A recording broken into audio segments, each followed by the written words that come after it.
안녕하세요. 맘띠입니다. 이제 오늘은 우리 대학교에서 가장 많이 물어보는 질문, 더구나 이제 유아교육학과를 희망하는 학생들 같은 경우는 이 시사 면접 질문을 꼭 물어봅니다. 바로 영유아 교육기관에서 아동 학대 문제가 계속해서 발생하고 있어요.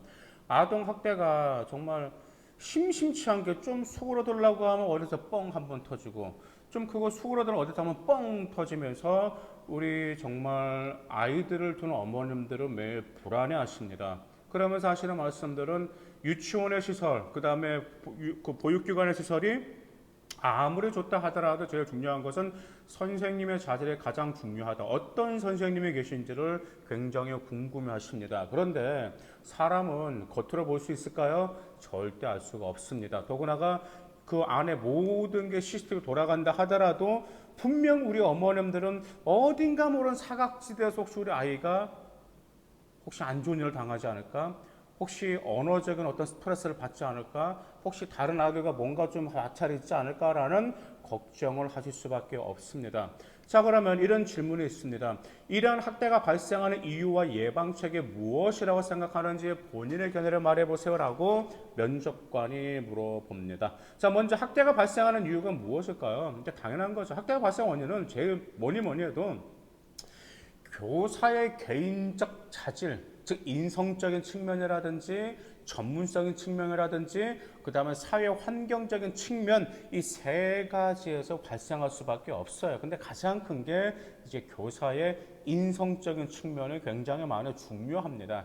자, 우리는 좀 이런 표현이 있죠. 이제 사람의 인성도 중요하다. 천성이라는 표현도 중요하다. 천성이라는 게 굉장히 중요하다고 말씀하세요. 그래서 이 천성을 천의 하늘 천자잖아요. 그래서 하늘이 준 성품이라고 그래서 천성을 절대 바꿀 수 없다라고 합니다. 그래서 천성이든 인성이든 간에 이것은 정말 어린이 그 유아 쪽에 계신 선생님들만 그런 건 아니고요.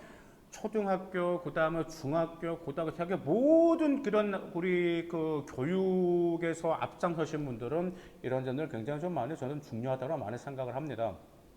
그 다음에 이제 인성적으로 왜 그러냐면은, 이제 인성 천사는 사람에는 공격적인 성이 있을 수가 있어. 뭐, 남자든 여자든 간에. 왜냐면, 사람의 반응 좋을 수는 없잖아. 당연히 사람이 화도 낼 수도 있고, 분노도 낼 수도 있는데, 그것을 억제할 수 있는지 없는지, 그 다음에 폭력적인 성향을 자기도 모르게 그냥 분출해버리는지, 그 다음에 인내심이 났는지, 그리고 이제 선생님들끼리 회의를 한다라든지 그때 어떤 어머님이 제의한다라든지 원장님이 그 선생님한테 좀 이렇게 했습니다 제의했을 때 그것을 받아들이려는 자세가 있는지가 중요하거든요. 그런데 이제 저도 예전에 이제 그 학원을 이제 그때 당시 학원 선생님들이 그때 한 8분 정도 계셨거든요. 그러면 이제 선생님들을 관리를 하면서 어떤 선생님들한테 선생님 이거 어떻게 했으면 좋겠습니다라고 하는데 다른 선생님을 회의하면서 받아주신 분들이 계세요. 그런데 반면에 수행하지 못하신 분들이 계세요. 뭐 변명하면서 자기는 못한다, 어쩐다. 아, 그 아이가 너무 잘못됐다. 아이가 말을 안 들어서 자기는 못하겠다 하면서 정말 그 아이를 다른 반으로 보내면 어쩔까요? 이렇게 말씀하시는 분들이 계세요.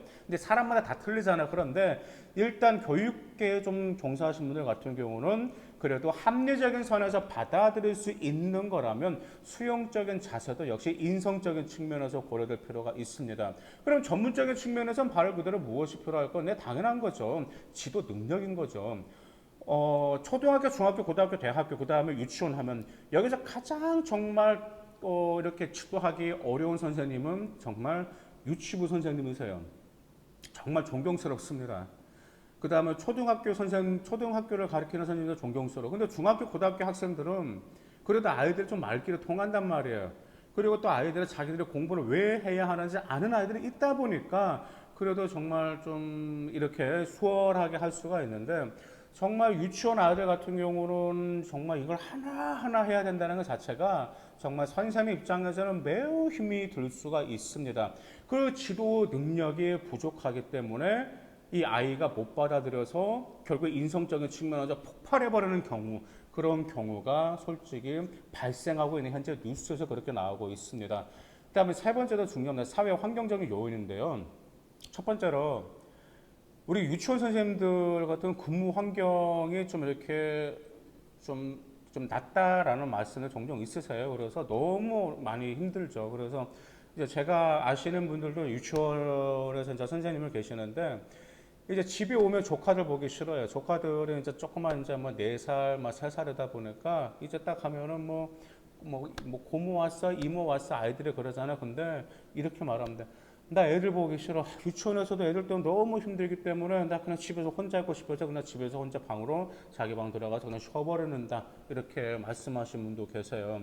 그리고 또 교사와 유아의 비율이라든지 그다음에 장시간 근무라든지 그다음에 이제 뭐 급여 여러 가지 문제를 좀 고려하실 필요가 있습니다.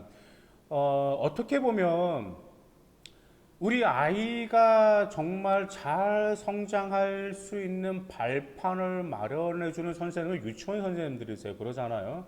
근데 그 유치원 선생님들이 자기 직업에 만족을 가지고 아이를 더 사랑하려는 마음을 가질 때 우리 아이들 역시 그러한 교육의 양분을 받으면서 초등학교, 중학교, 고등학교, 대학교, 사회까지 순탄하면서 이 사회에 기여할 수 있는 공동체 구성원이 될 수 있는 발판 첫 출발점이 유치원, 바로 유아교육기관이다라는 점입니다.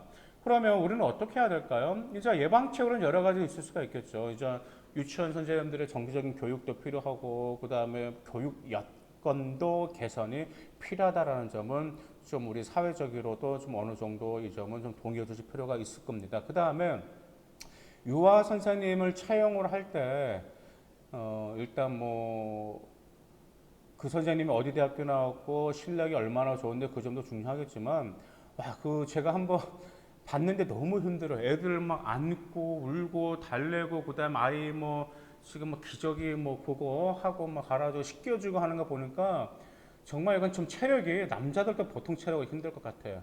그래서 좀 체력도 좀 좋으셔야 되고 그다음에 뭐라고 할까 좀 성품이 좀 온화하셔야 돼요. 좀 자기가 희생하신다 하더라도 아 그래 그래도 아이니까 그냥 그대로 받아들일 수 있고 좀 합리적이고 그다음 인내심이라든지 그다음 신뢰심 그다음에 어느 정도 적절한 아이들을 좀 웃게 만들 수 있는 유머 감각 이런 점들을 다 가지고 계셔야 된단 말이에요. 왜요?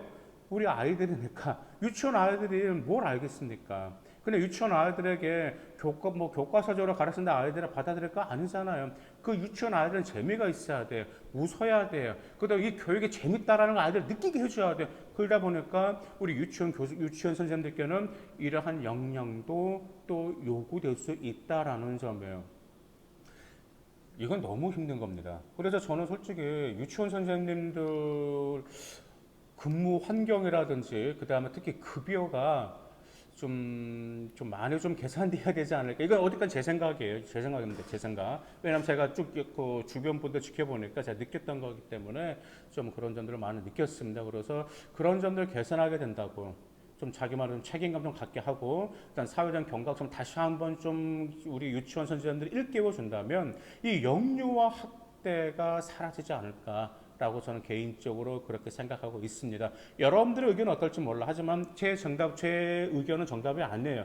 여러분들 나름대로 어떤 시사 이슈 근거를 들거나 어떤 논문이라든지 전문가의 고견을 들어서 여러분의 의견을 뒷받침해줘도 훌륭한 답변이 될 수 있다는 점 기억하시기 바라겠습니다. 감사합니다.